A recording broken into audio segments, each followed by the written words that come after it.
we're in charge. We're going to have the big oil companies going.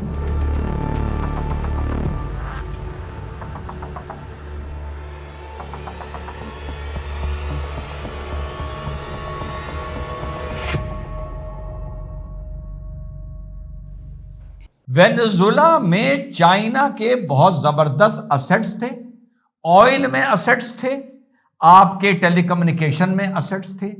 Russia के भी वहां पर थोड़े कम डिग्री में मिलिट्री असेट्स थे। ईरान भी रशिया के साथ मिलकर वहां पर ड्रोन्स एंड ऑल डेवलप कर रहा था। तो साहब उस जगह के राष्ट्रपति को एक अजीब से संयोजित कार्यक्रम से, जहां पर कोई विरोधी नहीं हुआ, राष्ट्रपति अपनी खटिया पे पड़ा सो रहा था कि आओ मुझे ले जाओ। ऐसा कभी आप लोगों ने सोचा या देखा था? यानी इतने बड़े वेनेजुला में उसे कहीं छुपने की जगह भी नहीं मिली, कहीं से इंटेलिजेंस नहीं मिली, चाइना से इंटेलिजेंस नहीं मिली, रशिया से इंटेलिजेंस नहीं मिली कि भैया खटिया से उठकर कहीं किनारे वाले कमरे में चले जाओ। वो वहीं सोता सोता मिल गया और ये लेकर उसको अमेरिका आ गए। अब जब अमेरिका आ गए तो यूनाइटेड नेशन में बड़ी जूतम लात चल रही है। और अभी किसी ने मुझे क्लिप भेजा एक टीचर साहब का, बड़े अच्छे व्यूज मिलते हैं उनको, बच्चों को समझा समझा कर वो ये बता रहे थे, अभी अभी देखा मैंने, वो ये बता रहे थे कि भाई अब देखते हैं कि यूनाइटेड नेशन अमेरिका के खिलाफ क्या फैसला लेता है। यानी यार वाकई बच्चों को मूर्ख बनाना बड़ा आसान हो गया है। एनीवे, अरे भैया उस टीचर को ये नहीं पता कि जो यूएन के परमानेंट मेंबर्स हैं सिक्योरिटी काउंसिल के, चाइना हल्ला मचाएगा, रशिया हल्ला मचाएगा, यूएसए अपनी बात रखेगा, यूके चुप रहेगा, फ्रांस भी चुप रहेगा, वीटो हो जाएगा। तो अरे भैया उस टीचर से सर से जाके पूछो कि यूनाइटेड नेशन अमेरिका के खिलाफ क्या एक्शन ले लेगा। यूनाइटेड नेशन ने इजराइल के खिलाफ क्या एक्शन ले लिया, सब अपना सीना पीट पीट के रह गए। अब लेकिन एक छोटा सा चेंज नजर आ रहा है। जो डोनाल्ड ट्रंप ने सोचा था कि वेनेजुला की जनता लीबिया और इराक की तरह पागलों की तरह सड़कों पर निकल आएगी, नाचने कूदने लगेगी, दारू पीने लगेगी, गाड़ियां लेके निकलेंगे, एक हाथ में वेनेजुला का झंडा होगा, एक हाथ में अमेरिका का झंडा होगा, वो चीज देखने को नहीं मिल रही है। तो 2 दिन पहले जो ट्रंप ने बोला कि we will run Venezuela, we will run Venezuela, थोड़ा सा उससे अमेरिका यू टर्न लेता हुआ नजर आ रहा है। और जो मार्को रूबियो के बयान आ रहे हैं उसको यू टर्न ही माना जा रहा है। वो ये कह रहे हैं कि रन का मतलब ये नहीं था कि हम वहां की सरकार चलाने लगेंगे। रन का मतलब ये था कि वहां पर जो हमें लिवरेज मिला है, जो हमें एडवांटेज मिला है, हम वहां के ऑयल को क्वारंटीन कर रहे हैं। यानी जितना ऑयल है हम सब रोक के बैठ जाएंगे, अभी ड्रिलिंग नहीं करेंगे फिलहाल, और इसको सॉर्ट आउट करेंगे कि इसको कैसे हमको ऑयल को रन करना है। ऑयल के साथ साथ रेयर अर्थ एलिमेंट्स भी अमेरिका हड़प लेगा, इसमें भी कोई डाउट नहीं है। लेकिन फिर से बता दूं, जितनी स्मूथली ये ऑपरेशन हुआ है, यार मेरा दिमाग कह रहा है कि कहीं ना कहीं ये जो विश्व की शक्तियां हैं इनमें सेटिंग बड़ी लंबी हुई है। कहीं ना कहीं ये चाइना को भी बता दिया गया है कि भैया तुम्हारे जो भी वहां पर belt road and belt initiative चल रहा है, तुम्हारे वहां पर यार जो भी असेट्स हैं उनको हम डिस्टर्ब नहीं करेंगे। लेकिन दूसरी तरफ जो ये उम्मीद थी कि वेनेजुला की जनता बाहर निकल आएगी, अमेरिका के झंडे जलाने लगेगी, तोड़फोड़ करने लगेगी, ये भी देखने को नहीं मिल रहा है। तो फिलहाल जितना मैं समझ पा रहा हूं, इस टाइम वेनेजुला की जनता भी वेट एंड वॉच कर रही है कि कोई भी ऐसा पंगा ना लो कि उड़ता तीर पकड़ लो। आगे चल के 2-4 हफ्ते बाद देखते हैं कि हमको करना क्या है। अब इस बीच अमेरिका ने एक और ऐलान कर दिया है कि भैया क्यूबा भी जाने वाला है। कैसे क्यूबा जाने वाला है? Cuba is ready to fall. Cuba is ready to fall. जी हां साथियों, कि वेनेजुला, क्यूबा की सारी कमाई वेनेजुला के ऑयल से थी। अब हम वो नहीं होने देंगे। हमने पूरा ब्लॉकेड कर दिया है, ना कि कोई शिप अंदर जाने देंगे या बाहर जाने देंगे।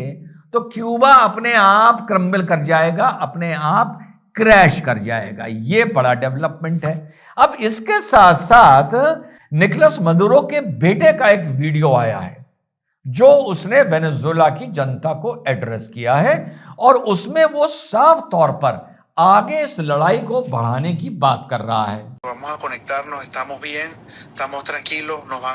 We are fine, we are calm, they will see us in the streets, they will see us at the side of this people. जी हां साथियों, अब इसी बीच जहां पर अमेरिका कह रहा था कि यूएसए विल रन वेनेजुएला, वहां की वाइस प्रेसिडेंट वेनेजुएला की डेसी रोड्रिग्स, इन्होंने कमान संभाल ली है और इन्होंने ये घोषणा करी है कि हमारे वेनेजुएला का जो प्रेसिडेंट है वो निकोलस मदुरो ही है और इसको तुरंत छोड़ा जाए। और यही डिमांड यूनाइटेड नेशन में रशिया ने, चाइना ने आपत्ति करते हुए करी है। हकीकत यूनाइटेड नेशन की आपको और हमको सब पता है कि आप वहां पर हल्ला मचाते रहो, चाय पियो, कॉफी पियो, अपने अपने घर चले जाओ, इसके आगे वहां पर होता नहीं है। हकीकत यह है कि फिलहाल सांप निकल गया है और सब लकीर को पीटते हुए नजर आ रहे हैं।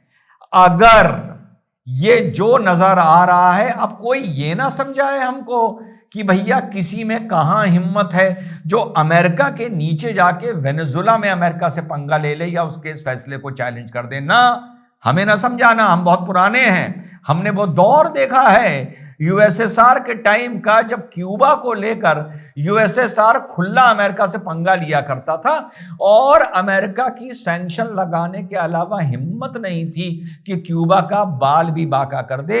वेनेजुएला तो फिर भी दूर है, क्यूबा तो बिल्कुल अमेरिका के नीचे था और 25 साल अमेरिका को क्यूबा ने आंख दिखाई है यूएसएसआर के दम पर। अब मेरे भाई दो बातें सामने सिर्फ निकल कर आ रही हैं, या तो रशिया में, चाइना में और अमेरिका में वेनेजुएला को लेकर कोई अंडरस्टैंडिंग हुई है, चाहे रशिया की यूक्रेन को लेकर ट्रंप ने कोई अंडरस्टैंडिंग करी है, चाइना को लेकर कोई वेनेजुएला को लेकर ट्रंप ने कोई अंडरस्टैंडिंग करी है। पहला।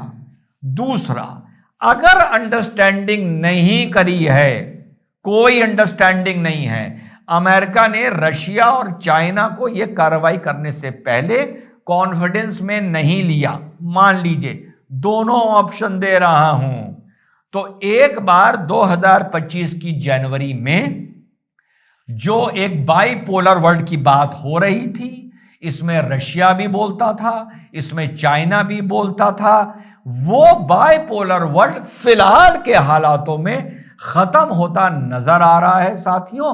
और जनवरी 2025 में अमेरिका ने ये स्टैब्लिश कर दिया है कि ये अभी भी यूनिपोलर वर्ल्ड है, मैं जो चाहूं कर सकता हूं, जहां चाहूं कर सकता हूं। और अगर चाइना ये सोचे कि यही काम जो अमेरिका ने वेनेजुएला के साथ किया है, क्या मैं चाइना ताइवान के साथ कर दूं, तो अमेरिका इसी तरह यानी मेरी तरह हाथ पे हाथ रख के बैठा रहेगा तो नहीं बैठेगा।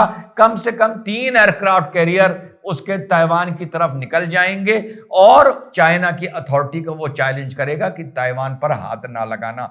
तो कुल मिलाकर जो तस्वीर अभी तक मुझे बिल्कुल न्यूट्रल नजर आ रही है, बिना किसी से दुश्मनी करे, बिना किसी से रिश्तेदारी जोड़े, बिना इस बात पर ट्रंप को गाली दिए कि भारत से फिलहाल उसकी नहीं पट रही है, अमेरिका ने, ट्रंप ने यह घोषित कर दिया है फिलहाल कि ये एक यूनिपोलर वर्ल्ड है। यहां पे दोस्तों deep concern, India break silence, India का वही गुनगुना टाइप का जो इंडिया का बयान होता है, इंडिया ने गुनगुना बयान ल्यूकवार्म टाइप का एक दे दिया। और ठीक है, इंडिया को लेना देना क्या इस चीज से, मतलब जो आपको बोलना था, आपने एक औपचारिक बयान देना था, दे दिया।